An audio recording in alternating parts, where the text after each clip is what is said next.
Hello student, Chitransh card में आपका स्वागत है। आज हम 29 एक्सरसाइज नंबर बोलने चल रहे हैं। इसको आपको एकांत में बैठ करके कॉपी पेंसिल के साथ आपको लिखना है।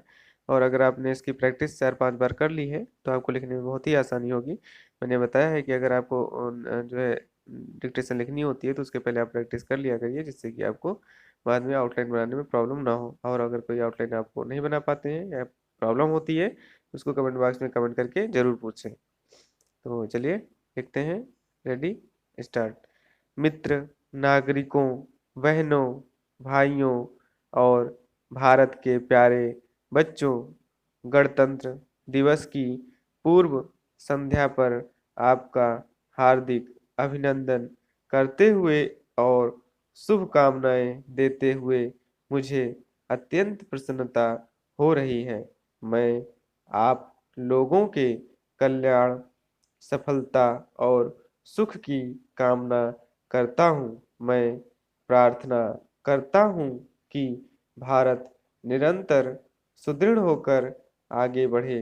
वह एक प्रगतिशील, समृद्ध एवं शक्तिशाली राष्ट्र के रूप में अपनी पूरी क्षमता से ऊपर उठे तथा आने वाले वर्षों में सभ्यता के शिखर तक विश्व का नेतृत्व करे।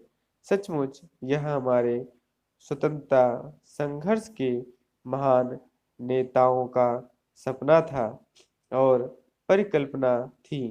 भारत की स्वतंत्रता में उन्होंने जाति के लिए एक नई आशा देखी थी। मुझे नेताजी सुभाष चंद्र बोस, जिनकी हम इस वर्ष जन्म शताब्दी मना रहे हैं, की प्रेरक शब्द याद आ रहे हैं।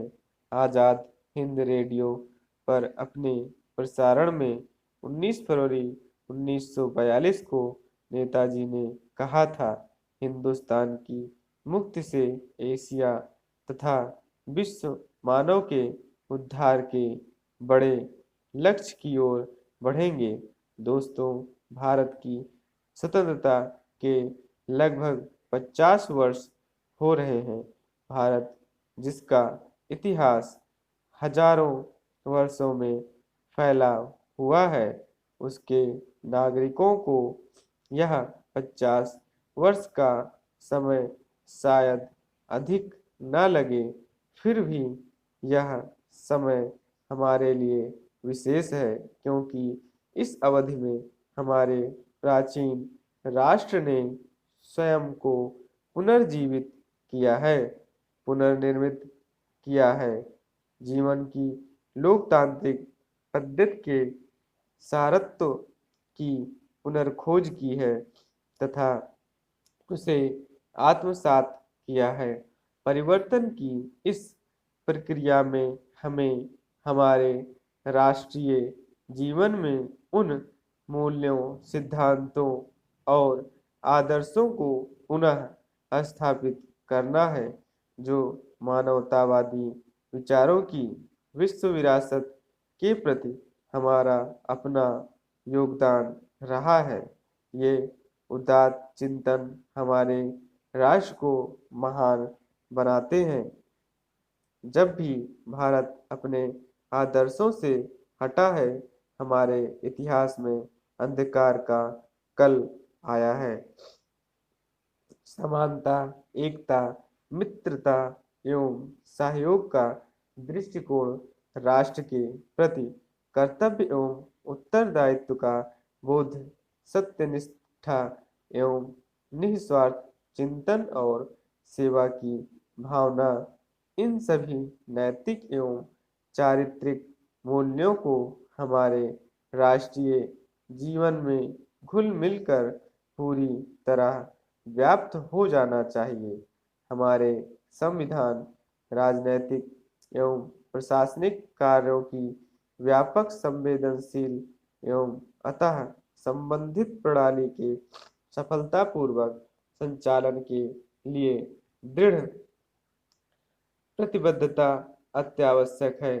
स्वतंत्रता के इस पवित्र स्वर्ण जयंती वर्ष में यह गणतंत्र दिवस उपयुक्त समय है, जब हम तटस्थ होकर यह विचार करें कि हम कहाँ तक अपने लक्ष्यों को प्राप्त कर सके हैं, हमारे सामने कौन सी समस्याएं हैं और कठिनाइयाँ आती हैं तथा अपने सामने आने वाली चुनौतियों का सामना करने के लिए हमें कौन से कदम उठाने चाहिए। हम नागरिक स्वतंत्रता के बाद भारत की उपलब्धियों पर गर्व करें तो यह उपयुक्त ही होगा। यह बेहिचक कहा जा सकता है कि प्राथमिक, द्वितीय और तृतीय सभी क्षेत्रों में ठोस प्रगति एवं सकारात्मक उपलब्धियां प्राप्त हुई हैं। हमारे देश ने संघीय प्रणाली के अंतर्गत संसदीय शासन पद्धति से काम करने का लगभग 5 दशकों का अनुभव प्राप्त किया है। इसको हिंदी में ट्रांसक्रिप्ट कर लें और उसके बाद मैच करके जो है इसकी अगर कोई मैच कर लें, अगर कोई कमेंट बॉक्स कोई छूट गई आउटलाइन तो उसको कमेंट बॉक्स में कमेंट करके पूछ सकते हैं। थैंक यू, धन्यवाद।